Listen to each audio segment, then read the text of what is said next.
नमस्कार। आज एक ऐसे मुद्दे पर बात करेंगे जिसकी चर्चाएं अक्सर होती हैं और उसकी टेंशन भी होती है। मैं बात कर रहा हूं इन्फ्लेशन यानी महंगाई की। हमेशा आम लोग हों या आर्थिक मामलों के जानकार हमेशा ये बात करते हैं कि महंगाई कितनी बढ़ गई है, आरबीआई क्या कर रहा है, सरकारें क्या कर रही हैं। ऐसे में सवाल सुनने को तो मिलते रहते हैं लेकिन जवाब शायद कम ही मिलते हैं। तो सुनिए आज आरबीआई की तरफ से क्या कुछ जानकारी मिल रही है इस मामले में।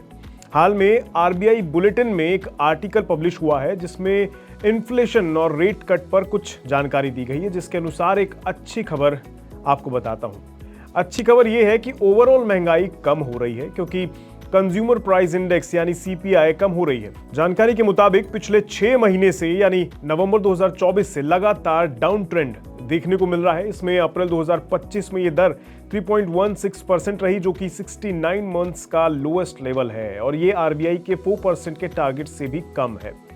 तो ओवरऑल आपकी किचन का बजट थोड़ा रिलैक्स मोड में है लेकिन फिलहाल के लिए। लेकिन इसमें एक पेच है जहां ओवरऑल इन्फ्लेशन कम हो रही है, वहीं कोर इन्फ्लेशन जो कि फूड और फ्यूल को छोड़कर होती है उसमें पिछले कुछ महीनों में तेजी देखने को मिल रही है। आंकड़ों में देखें तो अप्रैल 2025 में ये 4.21% के साथ 18 महीने के हाईएस्ट लेवल पर थी।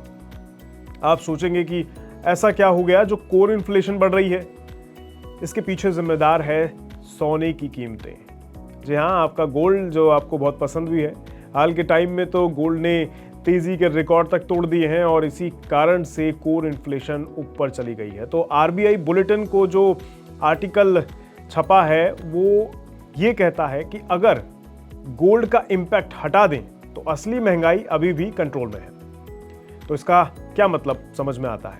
इसका सीधा सा मतलब ये है कि आरबीआई अब रेपो रेट घटा सकती है।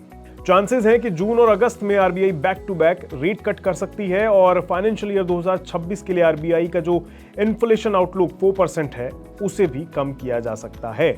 तो इसका हमें क्या फायदा होगा? फायदा ये होगा कि जल्द ही लोन सस्ते हो सकते हैं, ईएमआईज कम हो सकती हैं, है ना खुशखबरी की बात। अब जब बात इन्फ्लेशन की हो ही रही है तो भारत का ही क्यों, दुनिया का हाल भी जान लीजिए। वैसे तो दुनिया में भी इन्फ्लेशन यानी महंगाई कम ही हो रही है, लेकिन बाहर महंगाई के कम होने की जो रफ्तार है ना वो थोड़ी सी स्लो है। खासकर डेवलप्ड कंट्रीज में कोर इन्फ्लेशन अभी भी कंट्रोल में नहीं आ रही है, लेकिन अपने भारत में रिटेल इन्फ्लेशन कम हो रही है और इसका क्रेडिट मोस्टली फूड प्राइस में कमी को जाता है।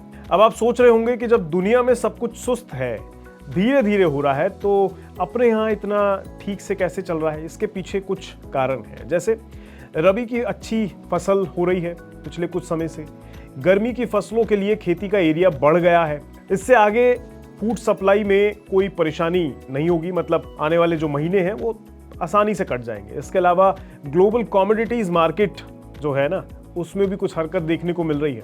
मतलब 2025-26 के लिए कच्चे तेल के दाम घट सकते हैं। अगर सब ठीक रहा तो ग्लोबल कमोडिटीज मार्केट के प्राइस 2020 के लेवल तक दिखाई दे सकते हैं, मतलब घट सकते हैं। लेकिन एक बात है इस आर्टिकल में जो पढ़ने में आ रही है वो दिक्कत दिखा रही है, वो ये कि भारत दुनिया का सबसे बड़ा वेजिटेबल प्रोड्यूसर देश तो है, पर ज्यादातर अपने देश में ना छोटे किसान हैं जो ये काम करते हैं और छोटे किसान अक्सर अपनी फसल की रक्षा नहीं कर पाते। किससे? मौसम की मार से।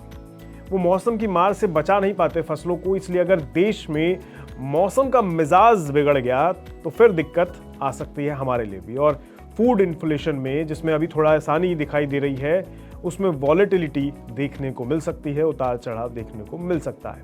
अब ऐसे में सॉल्यूशन क्या है? आर्टिकल कहता है कि सॉल्यूशन ये है कि मौसम के हिसाब से या तो फसलों को जल्दी इस्तेमाल में ले आना चाहिए या फिर यूनियन बजट 2025 में जो अनाउंस किया गया national mission on high yield seeds की मदद जो है ली जा सकती है इसमें। तो ये सारी चीजें इसमें मदद कर सकती है। इस सारे मुद्दे पर एक बात ध्यान देने वाली जरूर है, ये सारी बातें आरबीआई बुलेटिन के अनुसार है, सीधा आरबीआई की राय इसे ना समझे। बाकी आप इस पूरे मुद्दे पर क्या समझ रहे हैं, आपकी क्या राय है, कमेंट बॉक्स में जरूर बताइएगा। आज के इस मुद्दे पर इतना ही, दीजिए इजाजत, नमस्कार। ग्लोबल संकेतों के दम पर कैसे खुलेंगे हमारे बाजार? क्या कह रही हैं खबरें और ब्रोकरी रिपोर्ट्स? किन शेयरों में बनेगा पैसा?